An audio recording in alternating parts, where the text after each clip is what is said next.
estatutos de responsabilidad, que fue cuando estudiamos que somos la sal de la tierra, la luz del mundo, los estatutos de autoridad que tienen que ver con Jesús y la ley. Y estuvimos aprendiendo sobre la enseñanza sobre la ira, el adulterio, el divorcio, los juramentos, el amor a los enemigos. Y pues en el último miércoles que estuvimos aquí nos quedamos en el estudio de los estatutos de sinceridad y hablábamos de Jesús y la limosna, ¿cierto? Y veíamos que pues nosotros como seres humanos, en nuestra humanidad, en nuestra carnalidad, tenemos una necesidad de ser vistos, ¿sí? Eso es una necesidad del ser humano, ¿no? Es algo que hace parte de nuestro yo, de nuestro ego, como seres humanos, como seres caídos, ¿sí? Siempre estamos buscando como que la aprobación de los demás, el ser vistos por los demás. Y entonces Jesús en estos estatutos de sinceridad, básicamente lo que está haciendo hincapié el Señor una y otra vez es precisamente en contra de ese deseo de nosotros de ser vistos por los demás, ¿sí? A nadie le gusta hacer algo bueno y quedar desapercibido, ¿verdad? Y decir, bueno, pues es que nadie me vio o nadie me dio las gracias, ¿no? Eso hace parte de nuestra humanidad. Entonces Jesús dice, bueno, pero esto no es tan bueno, ¿verdad? Esto no es tan bueno para ti, ese deseo de ser visto. ¿Por qué? Porque el Señor reiteradamente nos está enseñando en su palabra la humildad, ¿sí? Y estos estatutos de sinceridad lo que buscan es que nosotros seamos cada día más humildes, ¿verdad? Porque dice la palabra que el que se humilla será exaltado, pero el que se exalta será humillado, ¿no? Entonces, todo lo que nosotros hacemos es para la gloria de Dios, no para la gloria de nosotros mismos, es para gloria de Dios. Y por eso no debemos estar pensando en quién me vio, quién no me vio, quién me aplaudió, quién no me aplaudió, ¿no? Porque finalmente dice Colosenses que todo lo que hacemos, y todo incluye todo, ¿verdad? Lo hacemos como para el Señor y no para los hombres, amén. Entonces, pues, cuando hablamos de sinceridad, ¿de dónde viene esa palabra? La palabra sincero significa, o literalmente viene, el origen de la palabra es sincera, ¿sí? Y era una palabra que en la antigüedad se refería a que los alfareros, ¿sí? Pues cuando estaban haciendo sus artesanías, cuando la artesanía tenía alguna imperfección, una rajadura, cualquier cosita que hacían con cera, tapaban o maquillaban esas grietas que hacían que esa artesanía se viera fea, ¿cierto? Se viera quebrada, se viera pues que no estaba perfecta, ¿no? Y la usaban para cubrir los defectos de tal manera que pues cuando las personas iban a comprar esa artesanía pues no se le notara que tenía un defecto y poderla ofrecer en un mayor precio, ¿sí? Pero ¿qué pasa? O sea, si yo vendo algo que está en mal estado, al final con el tiempo eso se va a evidenciar, ¿cierto? Con el tiempo alguien se va a dar cuenta de que eso que yo le vendí no estaba en buen estado. Ajá, que eso estaba remendado, ¿no? Eso es la palabra, ¿no? Que eso estaba remendado, ¿no? Entonces, de ahí viene esa expresión de sincera, ¿verdad? Una persona entonces sincera es una persona que no está aparentando, ¿sí? Que algo está correcto, ¿sí? Es una persona que no está aparentando, que no aparenta que pues no tiene ningún defecto, ¿no? ¿sí? Que se hace pasar por perfecta, ¿sí? Cuando las personas, pues, están en apariencia, pues eso es hipocresía y es todo lo contrario a lo que Dios enseña, ¿no? Pero una persona sincera, pues, se muestra tal cual es, con sus virtudes y sus defectos. Ujú. Todos tenemos defectos, todos nos equivocamos. No hay nadie que pueda decir, bueno, yo soy tan espiritual, no, que no cometo errores. ¿Quién puede decir eso? Nadie, ¿no? Porque dice el apóstol Juan que la persona que diga eso es un mentiroso. Eso lo dice la Biblia. Aquel que dice que no comete pecado es un mentiroso, porque nosotros tenemos la tendencia a pecar en pensamiento, en palabra, en acciones e incluso en omisiones, porque a veces pecamos cuando sabiendo hacer lo bueno, no lo hacemos, ¿sí? Entonces ninguno de nosotros puede decir, yo soy suficientemente perfecto, ¿no? Nadie lo puede decir. Todos nosotros tenemos debilidades, todos nosotros tenemos tentaciones, todos nosotros tenemos luchas, cada uno en un área diferente, pero todos las tenemos, ¿sí? Siempre les digo, al pie de la cruz, el terreno es plano. Aquí no hay nadie, ¿no?, que pueda decir, ay, no, yo soy el más espiritual, ¿no? No, porque pues de entrada eso ni siquiera es lo que la palabra enseña, ¿no? Y dice, si alguien cree que está firme, mire que no caiga. Eso es lo que nos dice la palabra. Entonces, ¿qué tenemos que hacer nosotros? Pues actuar con toda sinceridad, ¿sí? Hermano, yo no soy perfecta, yo me equivoco, yo meto la pata así como ustedes. No, el hecho de estar aquí no quiere decir que sea más espiritual que ningún otro, ¿no? Soy un ser humano con errores, con defectos, con virtudes, como cualquier otro, ¿no? Y por gracia y misericordia de Dios estoy aquí enseñándoles en esta noche, pero no porque sea más que ustedes o perfecta, ni mucho menos, ¿no?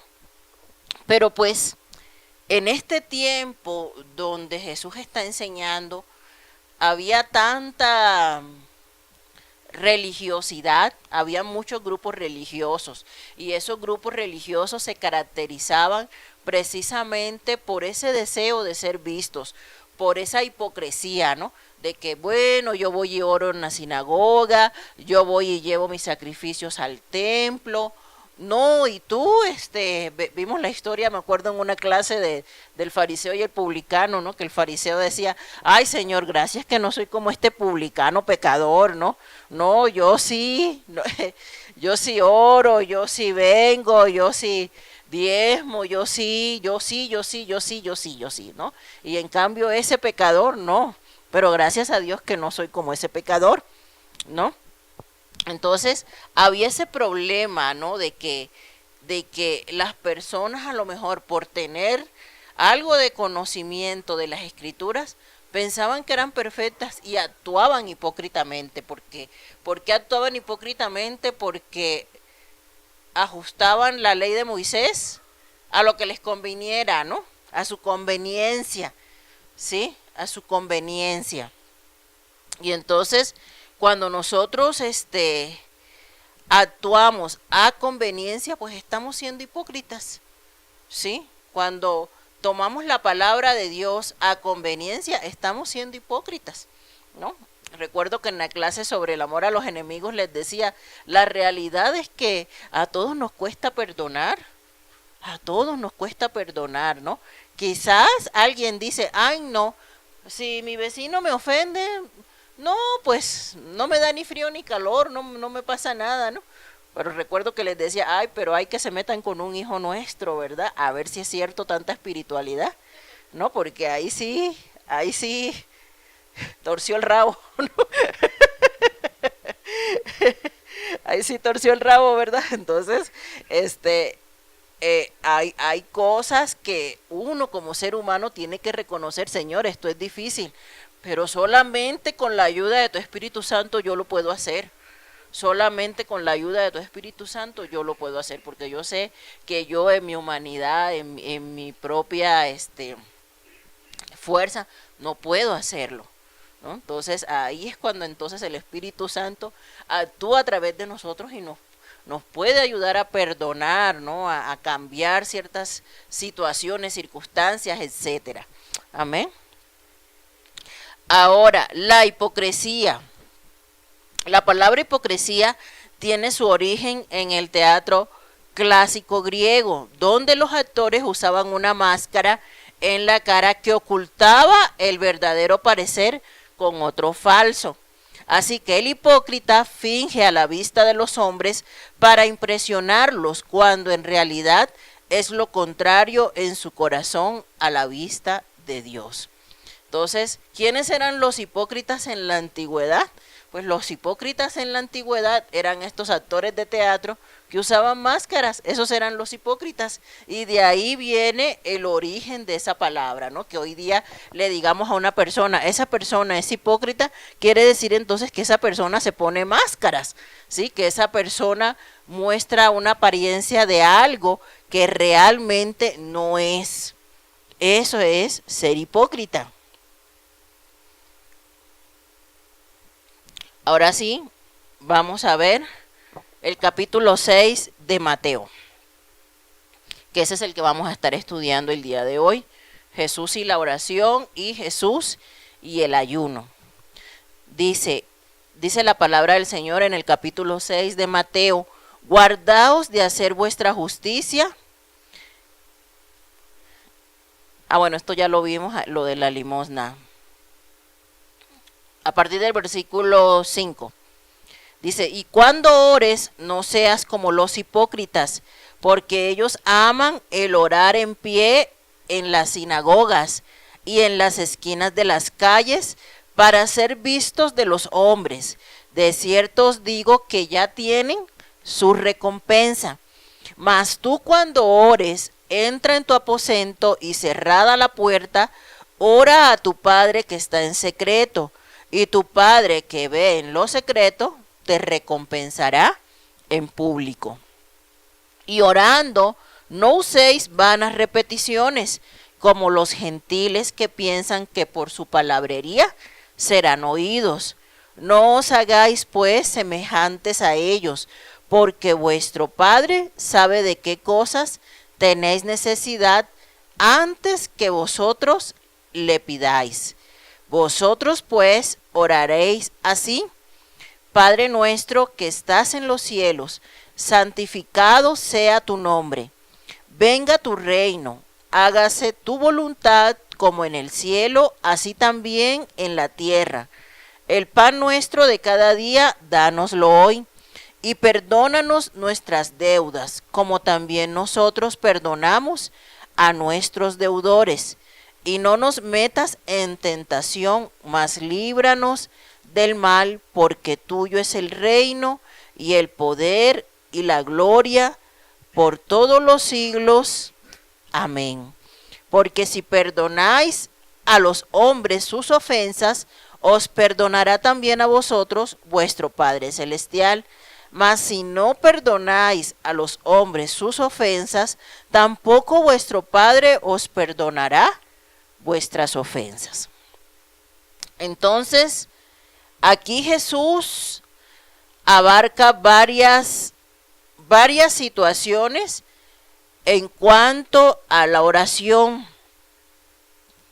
En esa cultura judía, ¿sí?, los judíos tenían la costumbre de orar 3 veces al día, ¿sí?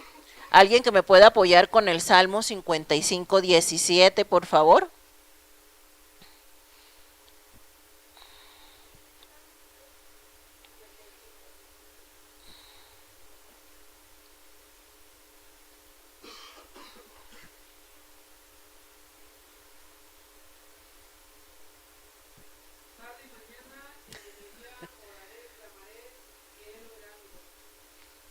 Tarde, mañana y a mediodía oraré y el Señor escuchará mi voz. ¿Por qué? Porque los judíos tenían esta costumbre, ¿no?, de orar 3 veces al día. Varias veces nosotros vemos en la palabra, ¿no?, que oraban a la hora tercera. La hora tercera eran las 9 de la mañana, ¿sí? Oraban a la hora sexta. La hora sexta para los judíos, ¿sí?, eran las 12 del mediodía. Y oraban a la hora novena. La hora novena eran las 3 de la tarde para los judíos, ¿sí? Entonces, cuando nosotros vemos en varias porciones bíblicas esta referencia, ¿no?, de que ocurrió a la hora tercera, ocurrió a la hora sexta, ocurrió a la hora novena, ya sabemos pues en nuestro horario, ¿sí?, a qué hora hace referencia. Y cuando ellos oraban, lo hacían siempre mirando hacia Jerusalén, porque eso fue por indicación de Dios mismo, ¿sí? En cuanto se construyó el templo de Salomón, el Señor le dijo al pueblo que siempre que oraran, ¿sí?, lo hicieran en dirección al templo de Jerusalén y que extendieran su mano hacia Jerusalén, ¿sí?, porque eso representaba pues que ahí en ese lugar estaba la presencia del Señor. Aunque hoy en día, cierto, sabemos que no, eso era un simbolismo, ¿no?, porque realmente la presencia de Dios está en todas partes, porque Dios es omnipresente, ¿no? Pero para ellos, los judíos, era algo simbólico y algo mandado por Dios, que oraran en dirección y extendiendo su mano hacia Jerusalén. Si quieren, lo leemos en el primer libro de los Reyes, capítulo 8:38, y si alguien lo puede leer, por favor.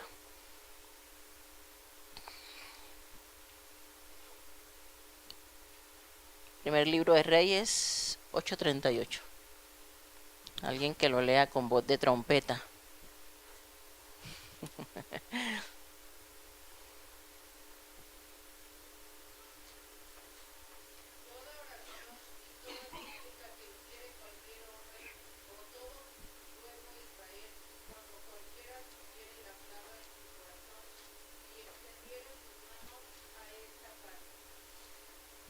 Y está hablando de cuál casa, del templo.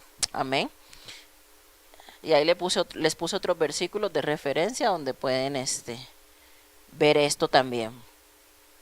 Pero bueno, hablando de esta porción, la que estamos revisando el día de hoy, cuando el Señor empieza a enseñar sobre la oración, lo primero que dice es: cuando ores, no seas como los hipócritas. Ya sabemos que es un hipócrita, ¿verdad? Una persona que se pone máscaras, porque ellos aman el orar en pie en las sinagogas. ¿Qué sucedía?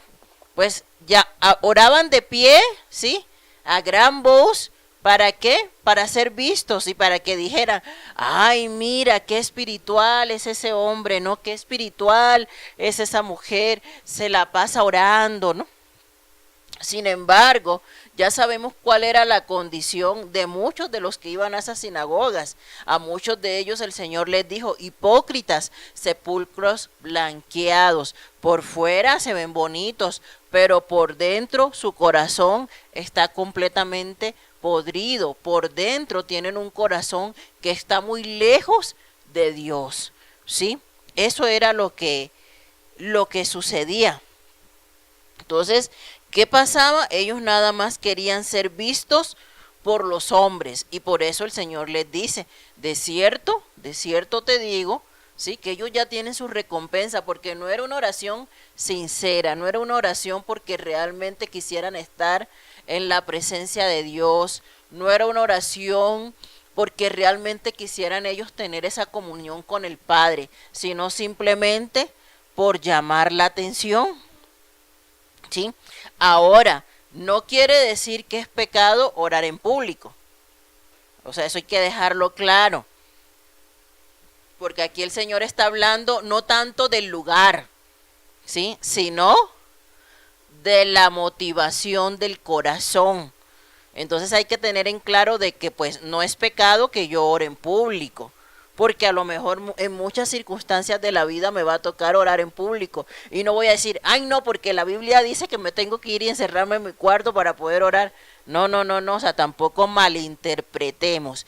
Esto tiene que ver directamente con la actitud del corazón al orar, porque estamos de acuerdo que cuando oramos aquí en la iglesia lo hacemos en público, ¿cierto? O a lo mejor usted va a un funeral y quiere orar por la familia, por las personas que están ahí, y usted lo va a hacer en público, o usted va a un hospital y la sala está llena de varias camas, mucha gente, y usted va a orar por su familiar y no se va a limitar porque hay gente, usted ora y hay público, ¿cierto? Entonces, en muchas circunstancias de la vida nos va a tocar hacer oraciones en público, pero lo importante no es si hay o no hay público, ¿sí? Lo importante es la motivación del corazón cuando oramos.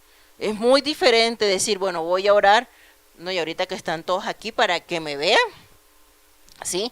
Para que piensen que yo soy muy espiritual, eso es muy diferente a decir, bueno, voy a orar porque realmente quiero, necesito la intervención de Dios en este momento y pues no me queda de otra que orar aquí, ¿verdad? Delante de todos, o porque pues esta oración va para esta persona y esta persona está aquí y estoy en un lugar público, ¿no? O cuando salimos a compartir el evangelio y oramos por las personas en la mitad de la calle, pues estamos en un lugar público y no nos vamos a limitar por esa situación, hay que hacerlo, pero aquí es, vuelvo y repito, la actitud de nuestro corazón.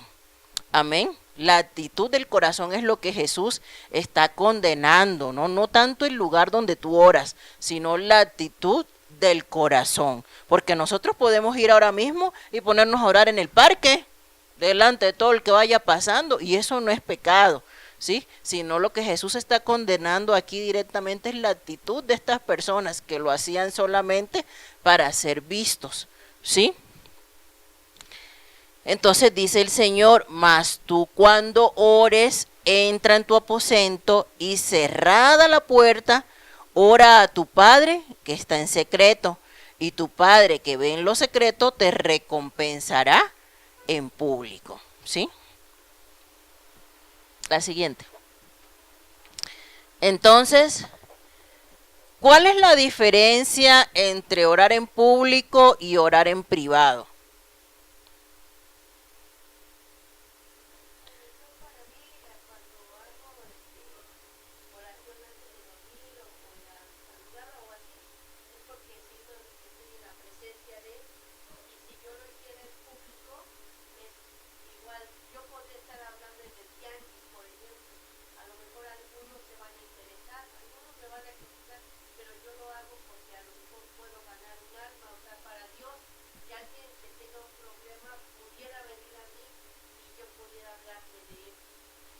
Bueno, mire, ¿qué es la oración? Comunión con el Padre, ¿cierto? Es hablar con el Padre. Y como todo en la vida, hay cosas que usted puede hablar en público y hay cosas que usted no puede hablar en público. ¿Estamos de acuerdo? Vámonos al contexto de una familia, cualquier familia, ¿cierto? A lo mejor hay cosas que usted puede decir y platicar con su familia delante de todo el mundo sin ningún problema, y hay situaciones que son privadas de su familia que usted no las va a estar platicando delante de cualquiera. Eso es lógico, ¿verdad? Entonces, hay algo que se llama privacidad, y en la privacidad hay intimidad, ¿sí? La privacidad es para una relación íntima. Entonces, cuando yo hablo con una persona, cualquier persona, ¿sí? Cuando yo hablo con cualquier persona en un lugar público, ¿sí? Hay situaciones que yo no las puedo hablar en ese lugar. ¿Estamos de acuerdo? Entonces hay situaciones que yo le puedo decir a la persona, es que necesito hablar contigo en privado, ¿cierto? Y eso aplica hasta para nuestra casa, ¿no? A veces, por ejemplo, como esposos, necesitamos hablar algo sin que los hijos se enteren. ¿Y qué hacemos? Chipitín, cerramos la puerta, ¿no? Porque pues es algo privado, ¿sí? Y todos necesitamos tener con el Señor esa intimidad. ¿Por qué? Porque Él es nuestro Padre, ¿sí? Con el Señor esa intimidad no es opcional. como con las otras personas. Hay una gran diferencia, ¿cierto? ¿Por qué? Porque nosotros necesitamos intimar con el Padre. ¿Por qué? Porque el Señor dice que Él es nuestro pastor y que Él conoce a sus ovejas. Y nosotros como ovejas también tenemos que conocer a nuestro pastor. ¿Y dónde se forja ese conocimiento? En la intimidad. ¿Sí? En la intimidad es que se forja ese conocimiento. Dice por ahí el refrán, ¿verdad? Hablando de las relaciones entre seres humanos, ¿no? ¿Quieres conocer a Andrés? Vive con él un mes, ¿no? Si quieres conocer a una persona íntimamente, nadie como los que viven bajo el mismo techo con esa persona. Esos son los que realmente lo conocen, los que viven bajo el mismo techo con esa persona, ¿sí? Entonces, si eso lo trasladamos a la relación con nuestro Dios, cierto, no puede ser lo mismo una relación que yo nada más tengo con Dios los días de culto, en un lugar público, en la iglesia, a una relación que yo tenga con Dios en mi intimidad cada día. ¿Estamos de acuerdo? ¿Sí?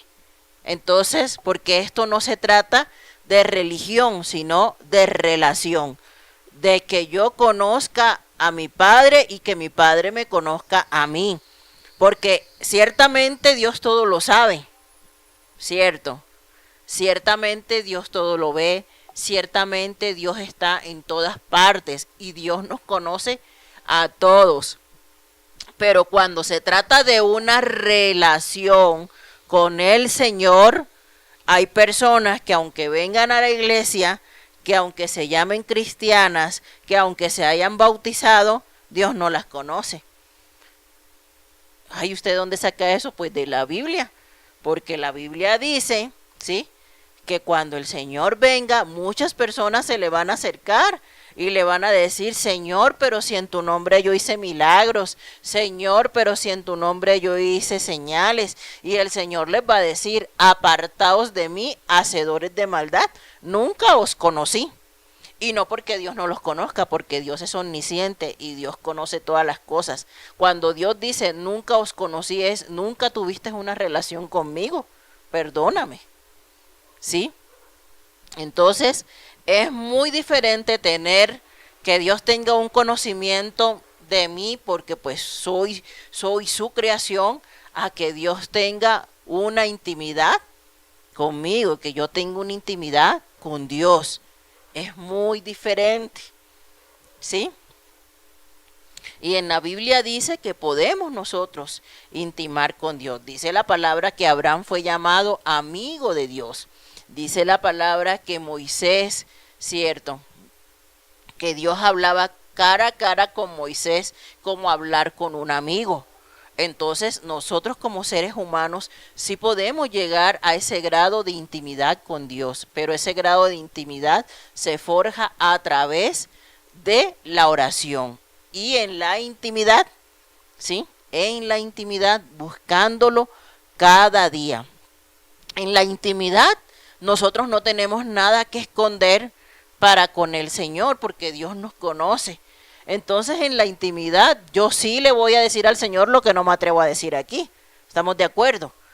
Porque a lo mejor aquí yo no me atrevo a decirle al Señor, mira Señor, no sé, X cosa, ¿no? Lo que cada quien sea su debilidad o su tentación, ¿sí? No lo voy a decir aquí.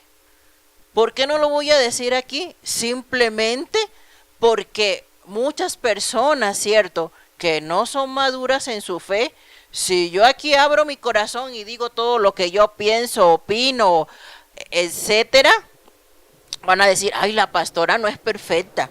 No, la pastora tiene malos pensamientos, la pastora tiene malas acciones, la pastora no es perfecta y se van de la iglesia, ¿cierto? Porque no tienen su mirada puesta en Dios, sino en los hombres, porque son débiles en la fe, dice la palabra. Entonces hay cosas que yo no, pero cuando estoy en la intimidad con el Señor, ¿sí? sabiendo que delante de Dios estoy desnudo, sabiendo que Dios me conoce más que a nadie y que Dios, delante de Dios yo no puedo ocultar absolutamente nada, yo ahí sí le voy a decir, mira Señor, yo tengo esta debilidad, mira Señor, yo tengo esta tentación, Señor, yo tengo esta molestia, lo que usted tenga en su corazón, usted va a abrir completamente su corazón y eso solamente lo va a hacer delante de Dios. Delante de Dios, que es el único que no nos va a juzgar y que por el contrario nos va a ayudar. Amén. Entonces, en esa oración en privado nos da el beneficio de que podemos intimar con el Señor, de que podemos abrir nuestro corazón con toda libertad delante de Él. Dice también la palabra, y cuando ores no uses vanas repeticiones, como los gentiles que piensan que por su palabrería serán oídos. Una cosa muy diferente es orar, ¿sí? Tener esa conversación con Dios como hablar con un amigo, y otra muy diferente es repetir, ¿sí? Muchos de nosotros pues estuvimos en la religión tradicional y ¿qué hacíamos, verdad? San no sé qué, ruega por nosotros, Santa María, ruega por nosotros, y Santo no sé qué, y ruega por nosotros. Imagínense, yo que estudié en un colegio de monjas, eso era la bajadera de todos los santos. Yo me acuerdo, cada vez que iba a empezar una clase, y San no sé qué, y San no sé cuándo, y ruega por nosotros, y ruega por nosotros, ¿no? Y te subías al transporte y vamos a orar, y San no sé qué, y ruega por nosotros, y San no sé qué, y ruega por nosotros. Y todo eso no era todo el día, era una pedidera de que rogaran por mí. Imagínense que no sé cuántos santos yo rezaba. Todos los santos habidos y por haber, yo los bajaba y los volvía a subir, les decía que rogaran por mí. Sí, entonces, porque pues eso es lo que nos enseñan, ¿verdad? De que pues, pero pues esas son vanas repeticiones, ¿no? O iba con el padre y no, pues padre, dije una mentira, 7 Padre Nuestro, 16 Ave María, ¿no? Entonces, ay, Dios te salve María, y entonces, y era así, ¿no? Y son vanas repeticiones que no nos llevan a ninguna parte, porque son palabras que en algún momento, ¿verdad? Alguien dijo y yo solamente las estoy repitiendo, pero eso no sale de mi corazón. Eso no sale de mi corazón, por eso es vano, porque la oración es hablar con Dios. Y yo no puedo hablar con Dios repitiendo como loro, ¿no? No puedo hablar con Dios repitiendo como loro, o sea, porque así no hablamos nosotros como seres humanos. No soy yo un robot y a cada persona le digo, buenos días, ¿cómo está? Con permiso. No, o sea, no soy un robot, así no hablamos entre nosotros, entonces por lo tanto, así tampoco debemos hablar con el Padre, ¿no? Ni Dios tampoco nos trata de esa manera. Dios nos habla a cada uno y a cada quien según la necesidad de nuestros corazones, ¿sí? Entonces esas vanas repeticiones pues no nos llevan a nada, porque eso solamente es hablar mecánicamente. La oración se trata de relación, más no de repetición. Amén. La siguiente diapositiva. Bueno, dice, no os hagáis pues semejantes a ellos, porque vuestro Padre sabe de qué cosas tenéis necesidad antes que vosotros le pidáis. ¿Por qué Dios sabe de qué tenemos nosotros necesidad antes de que se lo pidamos? Porque Él es Dios, Él es soberano, Él lo sabe absolutamente todo. Antes de que yo me acerque con Él, obviamente que Dios ya sabe si mi necesidad es económica, de salud, espiritual, de mi matrimonio, de mis hijos. Dios ya sabe, Dios ya lo sabe, ¿sí? Pero ¿por qué es importante que yo se lo diga si Él ya lo sabe? ¿Por qué es importante que Él, vamos a suponer, el Señor sabe que estoy enfermo, ¿no? Que me duele algo. Entonces, si el Señor ya lo sabe, ¿por qué es necesario que yo vaya con el Señor y le diga, mira, Señor, a mí me duele aquí y yo necesito que me sanes? Porque cuando nosotros abrimos nuestra boca en esa conversación con Dios y le decimos, Señor, mira, yo necesito esto, entonces yo estoy reconociendo que necesito de su intervención. ¿Estamos de acuerdo? Que necesito de su intervención, que necesito de su ayuda, que yo sola no puedo resolver ese asunto. Entonces, cuando nosotros colocamos las cosas en las manos de Dios, estamos teniendo la humildad de reconocer que necesitamos de Él para todo, que solos no podemos. Es como cuando, vamos a suponer, usted se dio cuenta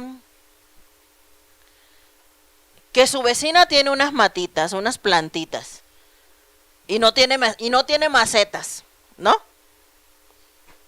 Y usted en su casa tiene 5 macetas que le sobran, ¿sí? Pero a lo mejor usted,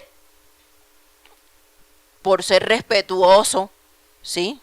Por ser caballeroso, no va a ir y va a decir, mire, vecina, ¿usted por qué tiene esas matas así tan desordenadas? Yo le voy a regalar, porque usted es una persona respetuosa, ¿cierto? Entonces, ¿usted qué espera? ¿Usted qué dice? Bueno, ahí tengo unas macetitas, pero voy a esperar que mi vecina me las pida, ¿cierto? Y muchas veces en la vida actuamos de esa manera, ¿sí? Decimos, bueno, vamos a esperar que me diga, ¿cierto? A lo mejor yo sé, pero yo voy a esperar que me diga, yo no me voy a meter, ¿sí? Porque a lo mejor esa persona no le gusta, ¿cierto? Entonces, es por ponerles un ejemplo, ¿no? Para que sea como más, entendible. Entonces llega esa persona y dice, ay, vecina, usted no tiene una macetita que le sobre. Ah, sí, claro que sí, vecina, aquí está, ¿no? Solucionado el problema. Yo ya lo sabía, pero yo estaba esperando que me lo dijera para no ser metiche, ¿no?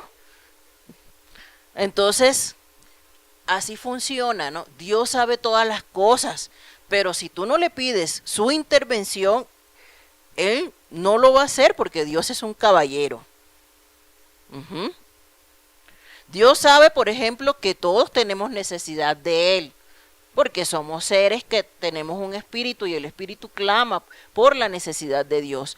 Pero hasta que una persona no se arrepiente e invita a Jesús a entrar en su vida, Jesús no entra.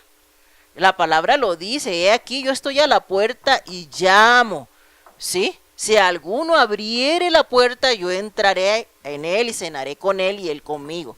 Pero no dice, ay, no, como tiene mucha necesidad, yo ahí me voy a meter en su corazón. No, Dios no funciona así. Entonces, aunque Él sepa todas las cosas, usted tiene que abrir la boca y usted tiene que decir, Señor, yo necesito que me ayudes con esto. Señor, mira, yo necesito que me ayudes a cambiar esto. Señor, mira, yo necesito que moldees mi corazón porque tú sabes cómo soy yo, Señor, que soy iracundo, que soy enojón, pero yo quiero agradarte. Entonces el Señor se agrada de eso, de que nosotros hablemos las cosas como son delante de Él, porque Él ya nos conoce, ¿cierto? O sea, con Dios no tenemos que andar disfrazando ni maquillando nada, ni ser tan diplomáticos de decir, ay, Señor, mira, la verdad yo no sé qué me pasa con tal hermanito. No sé qué me pasa, Señor, pero tú quita eso de mí. No, sí sabes qué te pasa. Mire, Señor, tal hermano no me cae bien, Señor, porque mira por esto y esto y esto. No, porque Dios conoce nuestro corazón, entonces no tenemos por qué ser hipócritas. No, Señor, mira, esta es la situación, pero yo reconozco que eso está mal, yo reconozco que eso a ti no te agrada, Padre, yo necesito que tú saques eso de mi corazón. Suena muy diferente, ¿verdad? A querer impresionar a Dios, porque nosotros no vamos a impresionar a Dios con nuestras palabras ni con nuestra diplomacia, porque Dios sabe qué es la podredumbre que hay en nuestros corazones. Así que con Dios no tenemos nada que maquillar. Delante de Dios tenemos que mostrarnos tal cual somos. Señor, mira, yo estoy luchando con esto. Padre, tú sabes que yo tengo este problema. Tengo este problema, Señor, pero yo no quiero ser así. Ayúdame, por favor. ¿Sí? Ser sinceros. ¿sí? Ser sinceros y decirle, Señor, mira, tengo esta situación y necesito que intervengas porque definitivamente yo sé que yo solo, yo no puedo resolver esto, yo necesito de tu ayuda, Padre. Amén. Eso es lo que el Señor quiere. Porque ni siquiera Jesús mismo, Jesús cuando estaba en su momento de agonía, ¿qué le dijo al Padre? Pasa de mí esta copa. Fue sincero, fue sincero. Entonces, ¿cuánto más nosotros que somos 100% naturaleza humana, no vamos a ser sinceros con nuestro Padre? Padre, mira, a lo mejor esto no sé, no lo quiero hacer, pero es necesario que yo lo haga. Señor, mira, no se me facilita perdonar, la verdad, pero es necesario que yo lo haga porque yo sé que eso es lo que tú demandas de mí. Yo sé que necesito agradarte, yo quiero agradarte, ¿sí? Ser sinceros con el Señor. Amén. Entonces, en este capítulo 6 el Señor empieza a enseñar la oración del Padre Nuestro.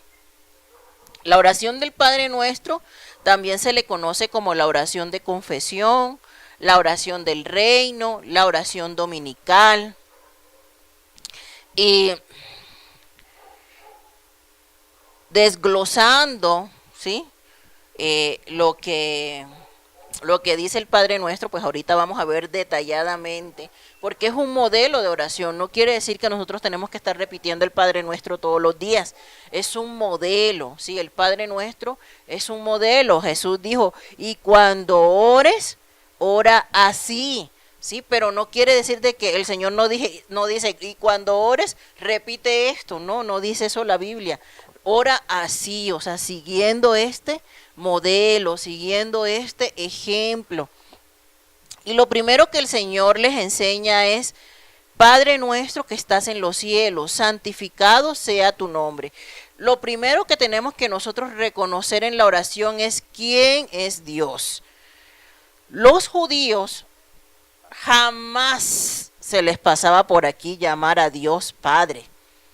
Cuando vimos la doctrina de Dios en el discipulado, ¿se acuerdan que les enseñé los nombres de Dios? Un judío jamás iba a pronunciar el nombre de Dios. ¿Cómo se referían ellos a Dios? Como Señor, es Adonai, ¿sí? O inclusive mencionaban la palabra Hachem, que significa el nombre, ¿sí? Porque para ellos el nombre de Dios es tan sagrado que es impronunciable, ¿sí? Un impronunciable. Ellos no pronunciaban el nombre de Dios.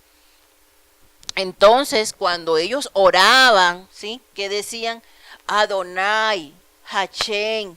Pero cuando Jesús empieza a orar, rompe todos los esquemas, porque Jesús le llama Padre, algo que jamás iba a pasar por la mente de un judío llamarle a Dios Padre, ¿sí? Entonces, desde esa primera palabra, Jesús está rompiendo todos los esquemas de las personas que lo estaban escuchando, porque Él lo llama Padre. Y entonces, al llamarlo Padre, a nosotros nos está dando una identidad como hijos. Y esa palabra encierra muchas cosas, porque el Señor está diciendo, sí es tu Señor, sí es tu Rey, pero ante todo es tu Padre. Acércate con la confianza con la que un hijo se acerca a su Padre, ¿sí? Cuando vamos con papá, ¿no? Estamos niños, ¿a poco nos limitamos a pedir cosas? No decimos, ay, esto no, ¿verdad? Esto no le voy a decir a mi papá. No, pues el niño lo que necesita, pide. ¿Está de acuerdo? El niño lo que necesita, pide, ¿no? Y entonces, el niño no se limita, el niño no se pone a pensar si usted tiene o no tiene, si usted puede o no puede, ¿estamos de acuerdo? El niño pide, ¿no?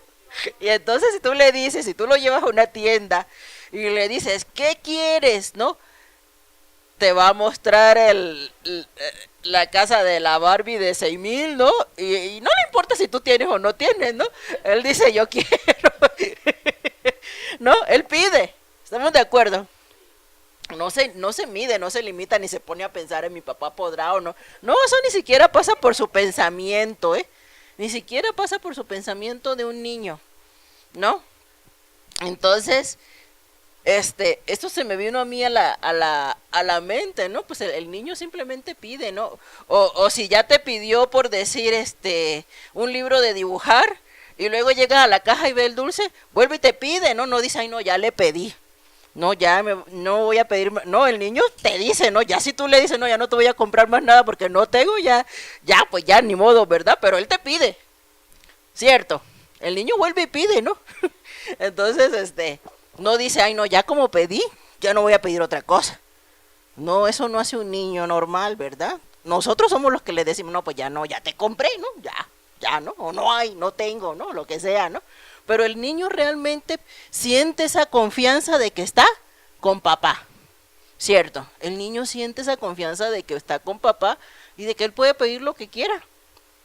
Entonces, cuando el Señor Jesús dice, Padre nuestro, ¿sí? Y llama a Dios como Padre, está rompiendo todos los esquemas. Está diciendo, siéntete con esa confianza de acercarte, ¿sí? De decirle lo que necesitas porque es tu papá. Es tu papá, no es el vecino, no es el amigo, no es el señor que va pasando. Es papá, ¿no? Es papá con el que estás yendo. Siéntete con esa confianza de que es tu Padre, ¿sí? Dice, y es Padre nuestro, ¿sí? No dice Padre mío que estás en los cielos, dice Padre nuestro. Y ahí rompe otro esquema, porque generalmente cuando nosotros hablamos decimos, ay, Dios mío, no, pero pues no es mío solamente, es de todos nosotros, ¿cierto? Pero esa es una expresión que nosotros generalmente ocupamos, ay, Dios mío, no, y Dios mío, no, pues, si fuera solo mío, ¿verdad? Pero es de todos, es el Padre de todos, ¿no? Y el Señor está hablando con sus discípulos y le dice, Padre nuestro, o sea, es papá y no es solo mío, es nuestro, ¿cierto? Dando ese sentido de unidad, dando ese sentido de pertenencia, de que somos hermanos y Él es el papá. ¿De quién? Pues de todos nosotros. Amén. Y luego dice que estás en los cielos, ¿sí? Reconociendo que Él está en el trono, ¿sí? Está en el trono del cielo, está en el trono celestial. Santificado sea tu nombre, ¿sí? Y glorifica el nombre de Dios. En el Padre Nuestro nosotros vemos 6 peticiones. Ahí les hice una tablita. La siguiente, hermano. Esa es la tablita. Y vemos que las 3 primeras peticiones del Padre Nuestro tienen relación con Dios. Santificado sea tu nombre, venga a nosotros tu reino, hágase su voluntad como en el cielo, también en la tierra. Y después dice, el pan nuestro de cada día, dánoslo hoy. Eso es para nosotros. Perdona nuestras deudas, como también nosotros perdonamos a nuestros deudores. Eso es para nosotros. Y no nos dejes caer en tentación, mas líbranos del mal. Eso es para nosotros, ¿sí? Entonces vemos que hay 3 peticiones relacionadas con Dios y 3 peticiones relacionadas con nosotros. La siguiente, santificado sea tu nombre. El Señor dice que Dios reciba todo el honor, Él es digno de toda la alabanza. ¿Por qué? Por ser quien es, simplemente. El Señor es digno de toda la gloria, de toda la honra, de toda la alabanza, de toda la majestad, porque Él es Dios. Eso no es negociable, eso no está en discusión. Y cuando nosotros nos acercamos al Padre, sí, reconocemos que es nuestro Padre primeramente, sí, reconocemos que no es solo mío, que tiene muchos hijos, ¿cierto? Que todos nosotros somos sus hijos, ¿sí? Pero también reconocemos que Él es el Dios soberano sobre todas las cosas y que merece honor y gloria. Amén. La mejor manera de santificar el nombre de Dios es haciendo su voluntad y viviendo en santidad nosotros mismos. Porque nosotros nos podemos desbordar nuestros labios con alabanza, pero nuestras acciones pueden estar muy lejos de lo que Dios demanda de nosotros. Entonces no puede ser que con nuestros labios le honremos, pero que nuestro corazón esté lejos de Él. ¿Sí? Que nuestras acciones estén lejos de lo que Él demanda de nosotros. Entonces, glorificar el nombre de Dios va mucho más allá que venir y cantar, que venir y alzar las manos, que venir y congregarte, que venir y decir palabras bonitas. Glorificar el nombre de Dios es vivir realmente como hijos de Dios. Amén. Y cuando nosotros pues nos alejamos del Señor, estamos dando un mal testimonio. Por mucho que hablemos palabras bonitas, nuestras acciones, literalmente, como dice la palabra, están pisoteando la sangre de Cristo. Eso es lo que sucede. Luego dice, venga a nosotros tu reino. ¿Sí? El reino de Dios ya vino. Sin embargo, el reino de Dios sigue viniendo. ¿Sí? Cada día sobre nuestra vida. Cada día el Señor sigue implantando su reinado en nuestra vida, porque cuando nosotros llegamos al Señor, no le damos todas las áreas de nuestra vida a Dios. Eso es una realidad. Quisiéramos que fuera así, pero la realidad no es esa. La realidad es que hay áreas de nuestra vida que nos cuesta darle al Señor. Entonces, a lo mejor puedo decir, bueno, Señor, te doy mi matrimonio, pero no te doy mi economía. Te doy mi economía, pero no te doy mi sensualidad. Te doy mi sensualidad, pero no te doy mi carácter. La realidad es que todos tenemos áreas de nuestra vida donde todavía no hay una total dependencia de Dios, donde todavía nuestro yo está reinando. Esa es la realidad, todos. ¿Sí? Todos tenemos áreas de nuestra vida donde todavía nuestro yo es lo que reina, ¿sí? Y no hemos dejado que Dios actúe en esa área de nuestra vida. ¿Y qué sucede? Necesitamos, ¿sí?, sujetarnos a la voluntad de Dios, dejar que el Espíritu Santo nos llene y que el Señor realmente actúe en todas las áreas de nuestra vida. Ese día el reino de Dios va a estar realmente y completamente implantado en nuestros corazones. Ese día, el día que nuestro yo sea totalmente desbancado, ese día. Pero también podemos hablar de que el reino de Dios se va extendiendo cada vez que nosotros compartimos el Evangelio. El reino de Dios necesita seguir siendo extendido, amén, sobre la tierra. Entonces, cuando nosotros hablamos, venga a nosotros tu reino, no solamente estamos pidiendo, ¿verdad?, que en mi vida realmente Dios reine en todas las áreas, sino que también estamos pidiendo que el Señor reine en todos los corazones de aquellos que aún no le conocen, ¿sí? Cuando nosotros le pedimos a Dios, venga tu reino, realmente estamos diciéndole al Señor, me someto completamente a ti. Amén. Hágase su voluntad como en el cielo, así también en la tierra. Cuando nosotros oramos, siempre debemos pedirle al Señor que se haga su voluntad, porque la oración no se trata de que Dios haga lo que yo quiero que Dios haga, sino más bien de que Dios haga su voluntad en eso que yo le estoy pidiendo. Pero eso es algo que nos cuesta entender, ¿cierto? Generalmente cuando le pedimos algo al Señor, estamos esperando que Dios responda a favor de lo que yo le estoy pidiendo. Entonces yo no estoy esperando que Dios haga su voluntad. Yo estoy esperando que Dios haga lo que yo quiero que Dios haga.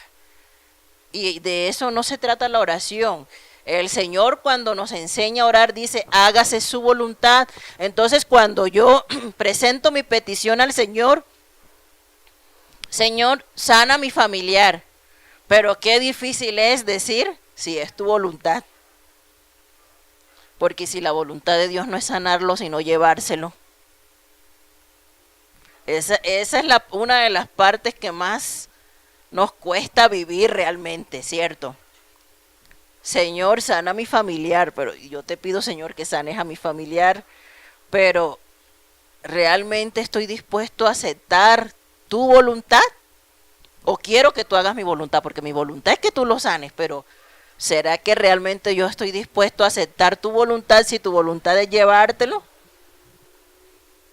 Esa es la parte difícil, ¿verdad? Pero realmente el modelo de Jesús es eso. No se trata de que el Señor haga todo lo que yo le pido. Se trata de que yo acepte la voluntad en todo lo que yo le pido. Es muy diferente, es cierto. Se trata de que yo acepte su voluntad en todo lo que yo le pido. Cuando decimos hágase su voluntad, lo que estamos expresando es que se haga la voluntad de Dios, aunque su voluntad no sea precisamente lo que nosotros queremos, o lo que nosotros pedimos. Amén. Teniendo el total entendimiento de que Dios siempre quiere lo mejor para nosotros y lo que Él permite es para cumplir con un propósito. Aunque lo que yo le estoy pidiendo al Señor es lo que yo anhelo, lo que yo deseo que pase, siempre tengo que entender que al yo decirle, Señor, haz tu voluntad, a veces su voluntad no me va a gustar, a veces su voluntad no me va a agradar, a veces su voluntad yo no voy a estar de acuerdo en mi humanidad. Pero sin embargo, sea cual sea su voluntad, yo tengo que entender que Dios es soberano y que Dios hace lo que quiere, cuando quiere, como quiere y con quien quiere. Yo no estoy para darle órdenes a Dios. ¿Sí? Volvemos al mismo ejemplo. Señor, sana a mi familiar, ¿cierto? Yo le pido al Señor que lo sane. Mi anhelo es que Dios lo sane. Pero ¿qué tal que Dios me dice, no lo voy a sanar, me lo voy a llevar? ¿No? Eso no lo entendemos. Nos cuesta aceptar. Nos cuesta aceptar cuando el Señor nos dice no, ¿verdad? Pero yo siempre tengo que estar en el entendido de que yo ya oré y ya yo puse esa situación en las manos de Dios. Lo que Dios haga, lo que Dios permita, lo que suceda después es porque fue la voluntad de Dios.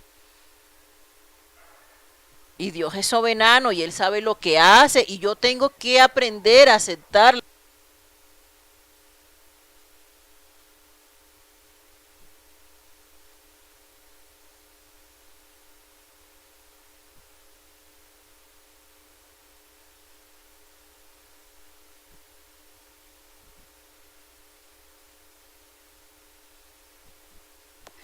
Y tampoco, amados hermanos, ahorita como está de moda, ¿no? Y yo declaro, ¿no? Y yo pido.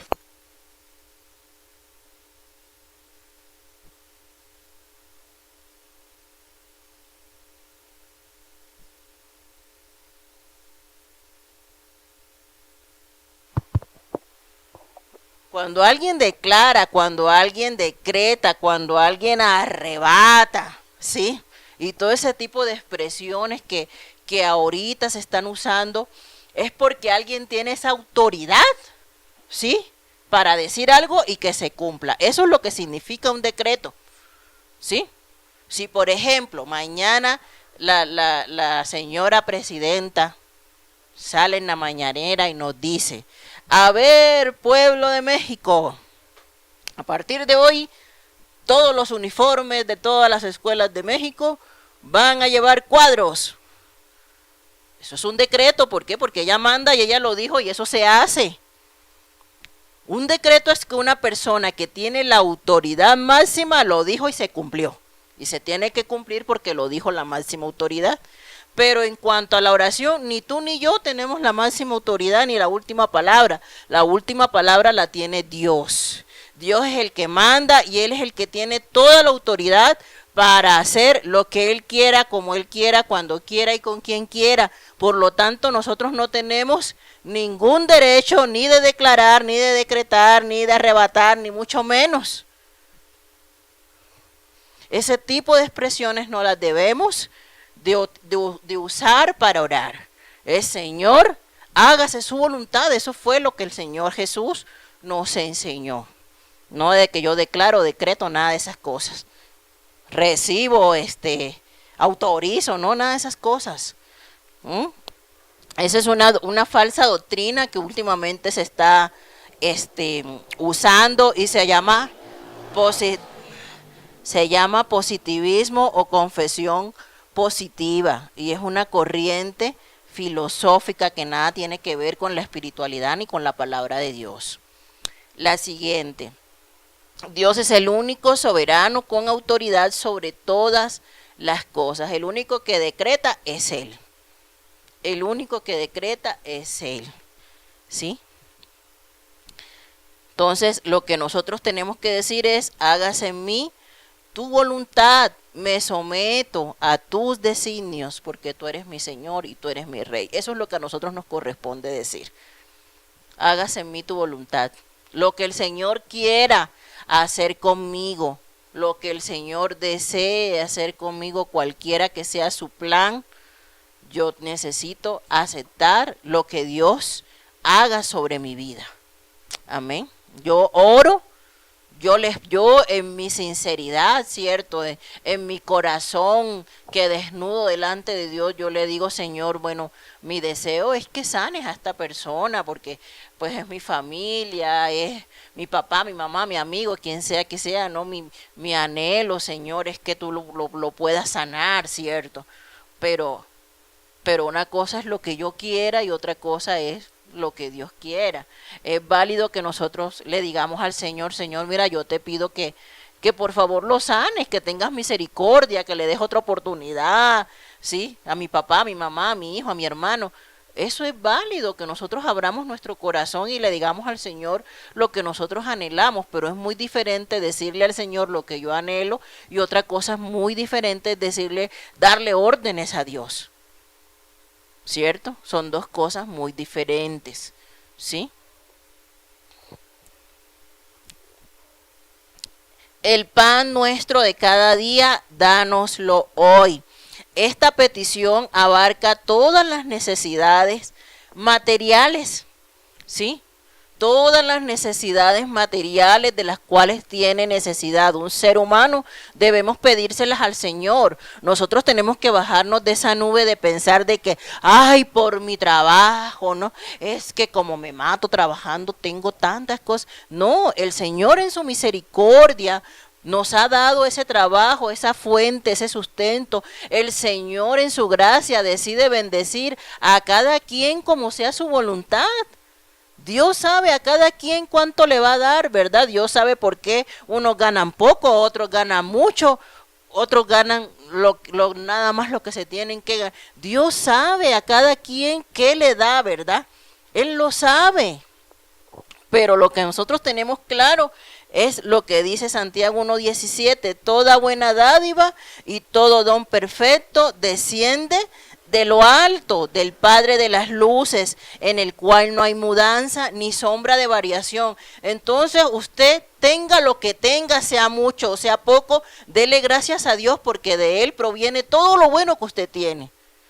Todo lo bueno que usted tiene, si usted tiene un colchoncito, si usted tiene una sabanita, si usted tiene una agüita caliente en su casa, todo eso proviene de la misericordia del Señor. Todo eso lo tenemos gracias al Señor.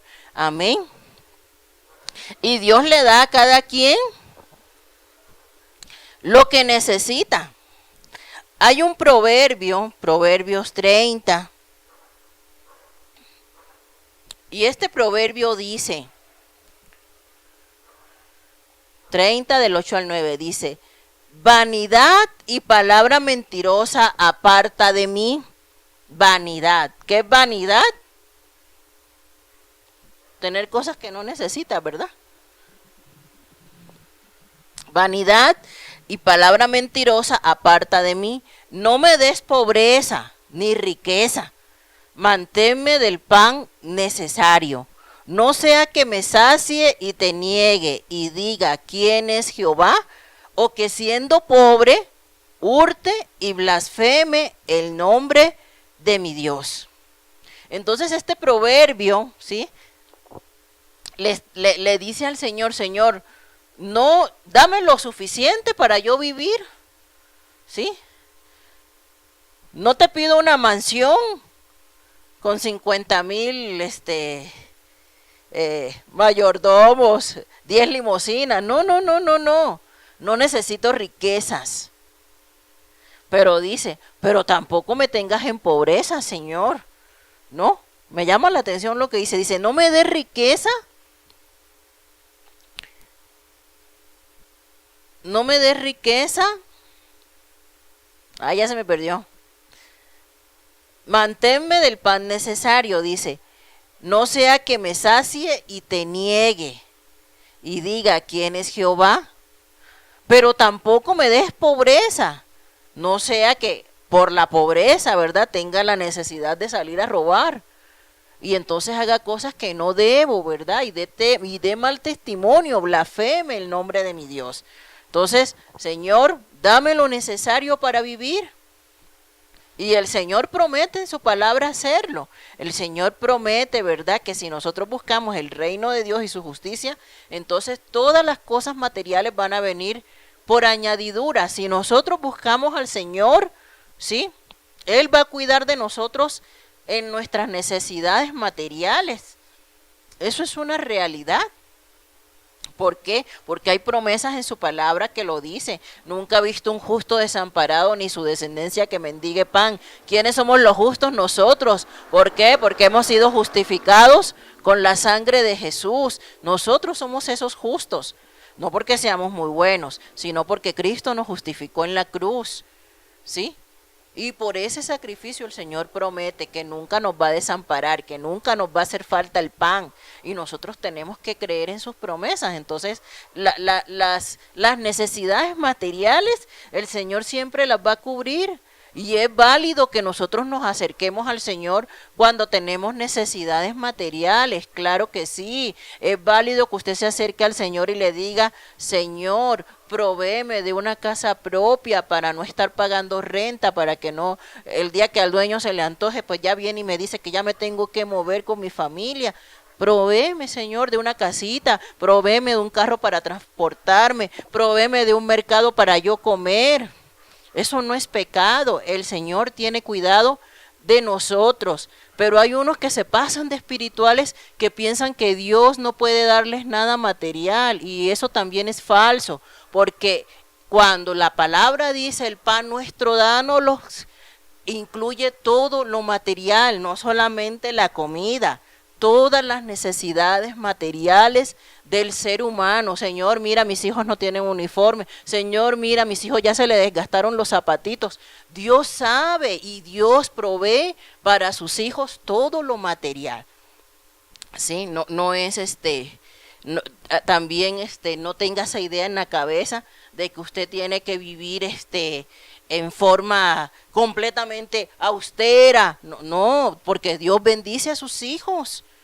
Dios sí bendice en lo material y hay muchos ejemplos. Dios es el dueño del oro y de la plata. Dios a Salomón no solamente le dio sabiduría, Dios a Salomón le dio riqueza. Y dice la palabra que en Israel todos tenían casa con jardín, sino vaya y léase el libro de los reyes y que Salomón tenía caballos y que Salomón... Entonces el Señor, y eso se lo dio Dios a Salomón, no que Salomón se lo mereciera, Dios se lo dio. Entonces Dios sí bendice materialmente.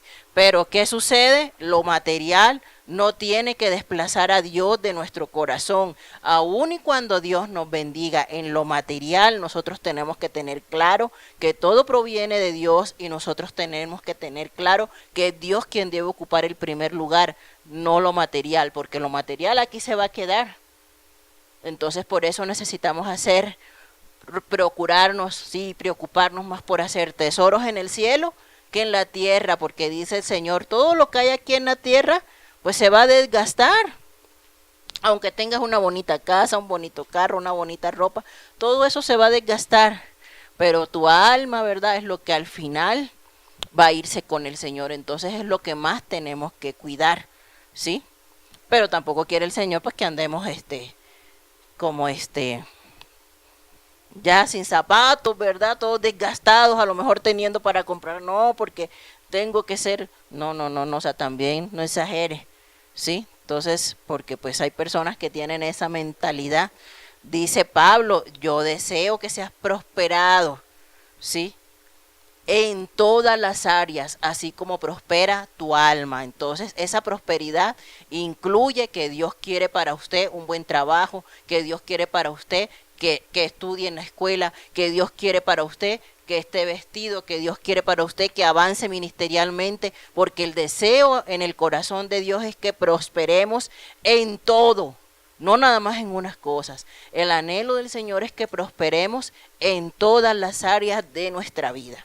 Amén.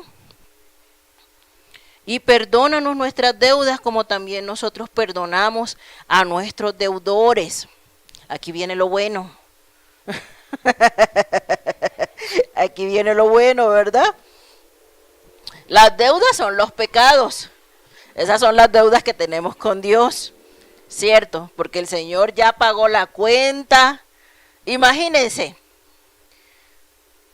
yo no sé si eso se usaría aquí en este país o no, pero yo me acuerdo que cuando yo era niña, en las tiendas fiaban. Y entonces cuando pues la mamá, ¿verdad? La abuelita tenía alguna necesidad económica, iba con su cartoncito a la tienda y el señor de la tienda le anotaba un cuartito de aceite, medio kilo de... Iba llevando tu cartoncito. Yo no sé si eso nada más es allá en mi pueblo o aquí también se veía, ¿verdad? Que eso ya no se ve porque hoy en día ya nadie fía. Hoy en día ya nadie fía porque la gente es muy vivaracha, pero antes cuando la gente era más honesta, hacían eso en las tiendas. Entonces llegaba el día de la quincena, ya tú ibas con el señor de la tienda, pagabas todo lo de tu cartoncito y ya otro cartoncito nuevo para ya cuando estuvieras arañando la quincena, ¿verdad? Entonces, fíjense, dice la palabra que el Señor cuando murió en la cruz, ahí clavó, ¿cierto? Toda nuestra deuda, la deuda quedó pagada. Pero como a nosotros nos encanta endeudarnos, ¿cierto? Entonces la deuda que quedó pagada, ahí fuimos y pecamos otra vez. Y ahí vamos haciendo otra cuentita nueva como la de la tiendita. Y si nosotros no nos arrepentimos, ¿cierto? Y si nosotros no perdonamos, pues la cuentita se hace una cuentota. ¿Qué es lo que tenemos que hacer? Y el Señor habla de eso, ¿cierto?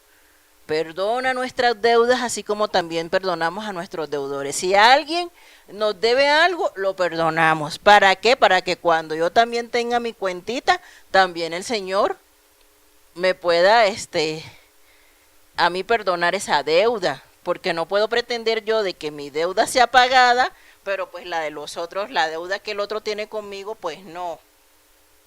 Y hay una parábola que habla de eso. No sé si la han leído, de a un siervo al que su señor le perdonó la deuda, pero pues saliendo de ahí encontró a alguien que le debía, y le debía una cantidad mínima. Y entonces ese mal obrero, ¿sí? Maltrató a esa persona que le debía y le cobraba. Entonces el Señor le dice, oye, pero si yo te perdoné a ti una deuda más grande, ¿tú por qué no puedes perdonar a si su deuda contigo era una deuda pequeña? Entonces está claro, lo que el Señor demanda de nosotros es que nosotros también perdonemos, que eso es lo que más nos cuesta, porque es una realidad. Lo que más nos cuesta de todas las ordenanzas de la palabra, lo que más nos cuesta es perdonar. Pero el Señor nos dice, pero perdona a tus deudores para que yo también te pueda perdonar a ti. Y no nos dejes caer en tentación, mas líbranos del mal. Aquí oramos porque el Señor no nos deje caer en la tentación. Y necesitamos orar todos los días por eso. Porque generalmente, ¿qué hacemos? Nuestra cultura latina, después del niño ahogado, es que queremos tapar el pozo. Así también sucede con el pecado. Después de que ya nos equivocamos, es que, ay Señor, pues ya lo hice, pues ya, no, pero es antes de pecar, ¿sí? Antes de pecar necesitamos nosotros decirle al Señor, Señor, líbrame de la tentación.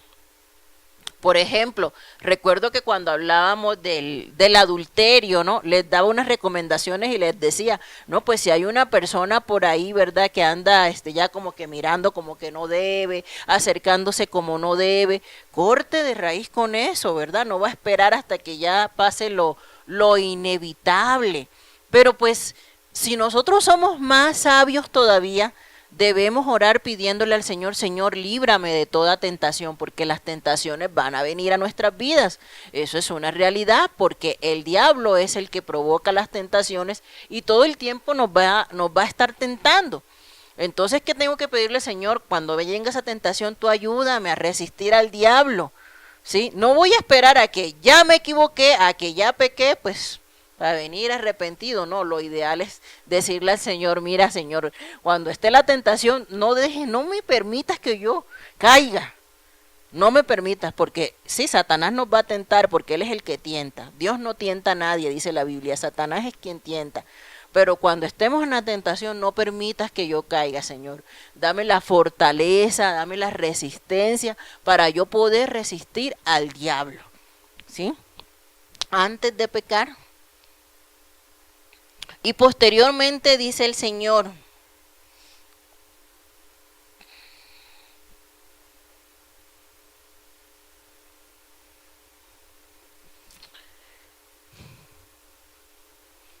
cuando ayunéis, no seas austeros como los hipócritas, porque ellos demudan sus rostros para mostrar a los hombres que ayunan. De cierto os digo que ya tienen su recompensa. Pero tú cuando ayunes, unge tu cabeza y lava tu rostro, para no mostrar a los hombres que ayunas, sino a tu Padre que está en secreto. Y tu Padre que ve en lo secreto te recompensará en público. ¿Qué es ayunar? Pues ayunar es abstenerse de alimentar nuestro cuerpo físico para alimentar nuestro espíritu con la oración y con la palabra de Dios. El propósito de todo ayuno es buscar el rostro de Dios, buscar la presencia de Dios. Si usted dice que usted está ayunando, pero usted en todo ese tiempo que supuestamente estaba ayunando, usted no oró, usted no se expuso a la verdad de las Escrituras, usted lo único que hizo fue pasar hambre. Si usted dice que va a ayunar, pero usted en ese ayuno no ora, no lee la Biblia, usted no ayunó nada, usted pasó hambre. Porque el ayuno es para buscar el rostro de Dios. Entonces, por eso yo en lo personal estoy en contra de que, por ejemplo, usted diga que va a ayunar y usted toda la mañana trabajó y en ningún momento se acordó de Dios. Usted no ayunó, usted pasó hambre, porque el tiempo de ayuno es un tiempo que usted debe escoger especialmente, en el que usted tenga tiempo disponible para buscar el rostro del Señor, para orar, para leer la palabra, para escuchar una prédica, para hacer un estudio bíblico, para acercarse al Señor, porque el ayuno se hace con ese propósito, de que nuestra carne mengue para que nuestro espíritu crezca, pero mi espíritu no puede crecer si yo no alimento mi espíritu. O sea, yo puedo quitarle el alimento a mi carne, pero si en ese tiempo que le quité el alimento a mi carne, no alimenté mi espíritu, no hice nada, perdí mi tiempo. Un ayuno es que yo voy a dedicar ese tiempo a buscar del Señor. Y por eso a veces aquí en la iglesia nos hemos esforzado mejor por hacer ayunos congregacionales y sabemos que en ese tiempo realmente usted va a venir y va a buscar y va a adorar y va a leer la palabra y va a orar, pero lo va a hacer muy diferente a decir voy a ayunar, pero pues realmente usted a lo mejor no hizo ese tiempo, ese espacio para buscar la presencia de Dios y entonces usted se la estuvo toda la mañana o trabajando, respondiendo el teléfono, o sea, haciendo lo mismo que hace todos los días, entonces usted no ayunó, perdón. Usted tiene que apartar ese tiempo para buscar del Señor. Y nos dice el Señor, pero debemos evitar dar a conocer que estamos ayunando. Nosotros debemos hacer ayunos en privados, así como la oración. Está bien que luego hacemos ayunos congregacionales, pero también en nuestra casa nosotros debemos de buscar un tiempo para ayunar, ¿sí? O sea, a lo mejor un día festivo, un sábado en la mañana, que no, o cualquier día, ¿verdad? Las personas que tienen esa disponibilidad de tiempo, cualquier día pueden ayunar, ¿sí? Y buscar la presencia de Dios en su casa, en su habitación, y realmente meterse en ese tiempo con el Señor. Cualquier día lo puedes hacer, no necesitas que el pastor te diga o que la iglesia convoque. Necesitamos ayunar porque es una disciplina espiritual para crecimiento, al igual que la oración, al igual que la palabra. El ayuno también es una disciplina espiritual que nosotros tenemos que desarrollar. Amén. Pero cuando hagamos eso no tenemos que estar diciéndole a todo el mundo, estoy ayunando.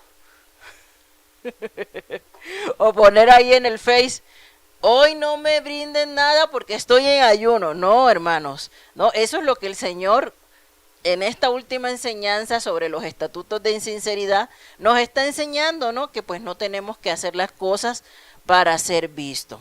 Entonces es incorrecto hacer un ayuno para aparentar delante de los demás una falsa espiritualidad. Debemos presentarnos a Dios con una actitud humilde. Y pues durante el ayuno se va a fortalecer nuestro espíritu, va a menguar nuestra carne. Pues cada quien, ¿verdad?, sabrá qué tipo de ayuno hacer. Hay ayunos totales donde usted se abstiene de comer absolutamente todo, o nada más toma agua, ¿sí? Y hay ayunos parciales donde pues nada más come verduras, jugos de frutas, ¿no? Cada quien sabrá y también depende mucho de la salud de las personas, porque hay personas que por sus condiciones de salud no pueden hacer ayunos totales por muchas horas. Entonces cada quien, ¿verdad?, y sabrá con Dios, pero es necesario que nosotros ayunemos con cierta frecuencia, así como oramos y así como leemos nuestra Biblia. Amén. Vamos a orar, hermanos. Póngase sobre sus pies.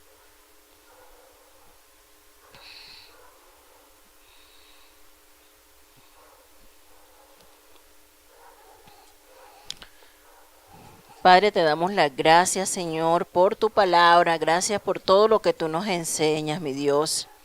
Ayúdanos, Señor, a poder tener esa intimidad contigo todos los días, Señor, porque tu palabra dice que tú nos anhelas celosamente, mi Dios. Tú quieres intimar con nosotros, tú quieres que pasemos tiempo contigo, mi Dios, y nosotros queremos agradarte a ti, mi Rey.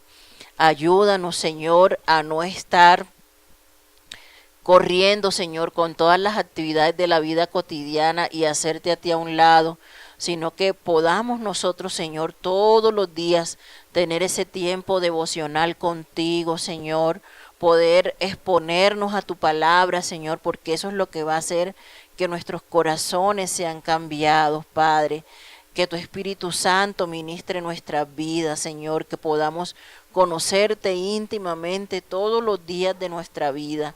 Ayúdanos, Padre amado, a que podamos nosotros realmente vivir tu palabra. Ayúdanos a poder nosotros cultivar esta disciplina del ayuno, Señor, que a algunos, Señor, se nos dificulta pero sabemos que es necesario, Señor, doblegar esta carne, Señor, y abstenernos de esos alimentos para que en ese tiempo, Señor, pongamos nuestra carne a un lado y podamos, Señor, enfocarnos en ti, en tu presencia, en buscar tu rostro, mi Dios. Ayúdanos, Señor, a poder poner en práctica todo esto que hoy hemos aprendido, Padre. Y ahora te oramos, Señor, por la ofrenda. Te damos las gracias, Señor, porque toda buena dádiva proviene de ti. Gracias, Señor, por todo lo que tú nos das, porque tú no nos has abandonado, Señor, porque a pesar de las pruebas, de las dificultades, Señor, siempre nos das la victoria, Señor, siempre provees para nuestras necesidades. Y te damos las gracias, la gloria y la honra porque sabemos que eres tú quien lo haces, mi Dios, que no es por nuestra fuerza, Señor, sino que por tu gracia y por tu misericordia tienes cuidado de todos nosotros, Señor. Recibe estas ofrendas, bendito Dios, fruto, Señor, del trabajo de nuestras manos. Bendice el trabajo de cada uno de nuestros hermanos, Señor, que están aquí, la fuente de su sustento, bendito Dios, y prospérale, Señor, en todo lo que hagan, Padre, en el nombre de Jesús. Amén.